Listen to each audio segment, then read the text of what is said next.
안녕하세요. 지평선 이세원입니다. 우주 중심의 음양이원론의 관점에서 보면 천지의 조화는 하늘의 기운이 땅속으로 깃들며 땅의 기운은 하늘로 뻗어 올라가는 것으로 시작합니다. 그렇게 함으로써 음양이 서로 순환하며 만물을 창조합니다. 그리고 그러한 순환을 통해서 음양이 조화를 이루고 영원한 삶을 이루는 것입니다. 죽음이라는 것은 그러한 순환이 끊어지는 것이고 소멸의 과정을 거쳐 새로운 탄생으로 이어지게 됩니다. 그리고 영원히 그러한 과정을 반복합니다.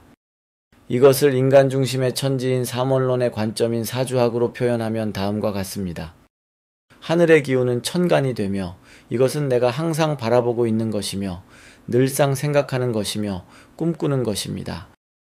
땅의 기운은 지장간이 되며 이것은 나의 재능이 되며 내게 일상적으로 일어나는 일입니다.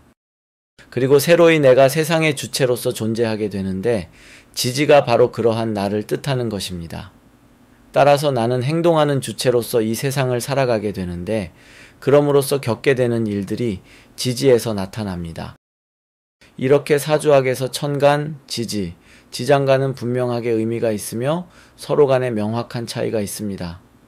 그러므로 사주로 인생을 분석할 때는 천간, 지지, 지장간에 맞춰 의미를 명확하게 해석해야만 합니다. 사주학적 관점에서는 하늘의 기운이 땅속에 깃드는 것이 천간이 지장간으로 내려오는 것입니다. 보통 이것을 천간의 뿌리내림 통근이라고 말합니다. 그런데 천간이 다 내려오지 않는 경우도 많습니다. 천간이 지장간으로 내려오지 않으면 문제가 됩니다. 이것은 내가 알고 있거나 생각하는 것 또는 뭔가를 항상 바라는 게 있는데 그것이 이루어지지 않음을 뜻하는 것입니다. 그래서 사람들은 그것을 이룰 수 있도록 간절히 소망하고 또 기도를 하게 됩니다. 그렇게 간절히 소망하고 기도를 하다 보면 언젠가 이루어지기도 하는데 그것이 사주에서는 운으로 연결될 때입니다. 그것을 그때 천간이 지장간으로 뿌리를 내렸다고 말합니다. 옛말에 일은 사람이 하고 성사는 하늘이 시킨다라는 말이 있고 또 진인사대 천명이란 말도 있습니다. 이것은 모두 때를 기다리거나 때가 이르렀음을 뜻하는 말로 하늘은 때로서 역할을 한다는 것입니다. 이것은 사람이 아무리 억지로 일을 성사시키려 한다고 성사되는 것이 아니라 때가 이르면 알아서 저절로 성사된다는 뜻입니다. 그것이 하늘의 성질이며 하늘은 그렇게 움직인다는 뜻이기도 합니다. 한편으로 사주에는 지장간에 있는 육친이 천간에는 없는 경우도 많습니다. 지장간은 나의 잠재적인 재능이나 사사로이 일어나는 일이므로 평소에는 그것을 알아채기 어렵습니다. 본디 세상은 인간이 살아가는 데에 많은 어려움이 따릅니다. 그것은 주로 먹고 살기 위한 생존투쟁이 될 겁니다.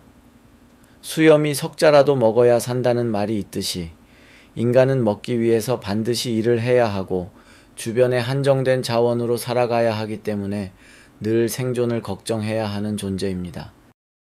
그러다 보니 살아가면서 여러 가지 일들을 나도 모르게 벌이는데 그것이 지장간이 운에서 천간으로 나타날 때 비로소 어떤 의미 있는 일로서 밖으로 드러나게 됩니다. 그것을 지장간이 천간의 투출 또는 투간되었다고 말합니다.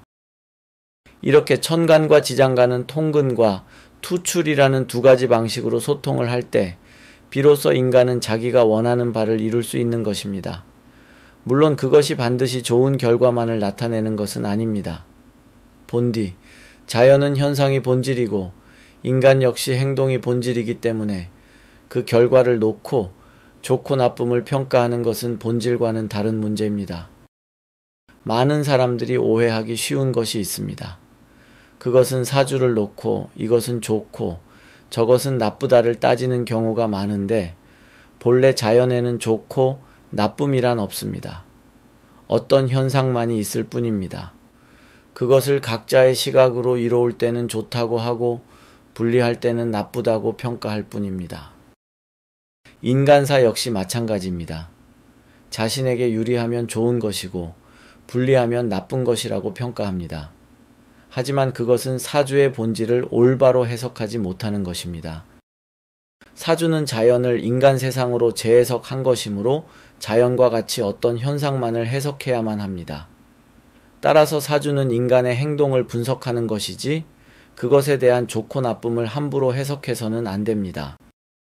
좋고 나쁨은 주관적 판단이고 상대적인 평가일 뿐입니다. 어떤 사회 현상이나 인간의 행동이 누군가에게는 좋은 일일 수도 있고 또 다른 누군가에게는 나쁜 일일 수도 있습니다. 따라서 그것을 판단할 때는 그 사람의 입장일 때에 한해서 판단을 해야만 합니다. 수많은 사람들의 이해가 얽혀있는 커다란 사안에 관해서는 함부로 평가해서는 안 됩니다. 어떤 가치 판단이 들어가는 경우에는 매우 신중해야만 하는 것입니다. 그것이 도학자나 사주학자의 인간 사회에 대한 도리입니다. 지금까지 시청해 주셔서 감사합니다. 구독과 좋아요는 다음 영상을 만드는데 힘이 됩니다.